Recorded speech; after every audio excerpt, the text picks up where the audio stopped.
We have been programmed in America to think we are deficient from birth. You must inject your baby with XYZ from the day of birth, because they're born deficient in vitamin K. Let's take that.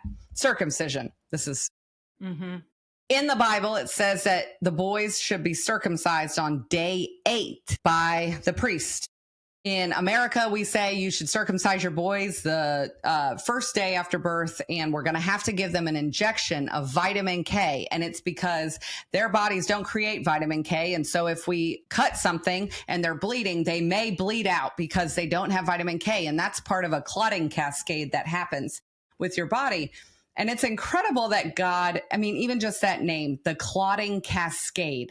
What that means is there is a cascade of events that occurs naturally in your body. You do not control it. You don't tell your mind to start it.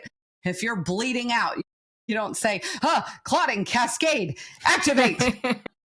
Your body is brilliant. It is like a supercomputer operating independently of your own thought and function. So the clotting cascade, vitamin K is just a component in it that creates this fibrin that makes the clot happen, right? Babies aren't born with it. They are born with it, but it doesn't start until day 8.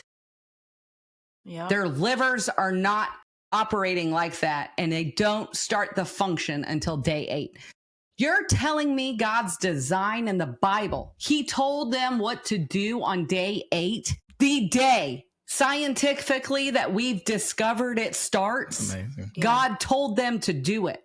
It is amazing. Okay. Amazing. And it's like, that's how our bodies are. But we've been told in this country, you're born deficient and you need man's intervention as a baby. You need to be injected with all these things because, you were born broken. And it's like, that's not true. And that's everything in this Bible, everything in the Bible compared to the system of America. Darren started pressing us on. Who said that? Who said that? Who taught us? He started questioning everything. And we're like, what does God say about that? We've just made the Bible too prophetic. It's a very practical. God is he's so practical. Yeah. And his ways are so higher. But when he comes down to speak to us, just like that practicality of the 8th day for all of the rules that they had there was embedded into the scientific makeup of our body. And it's like God absolutely has a kingdom that operates.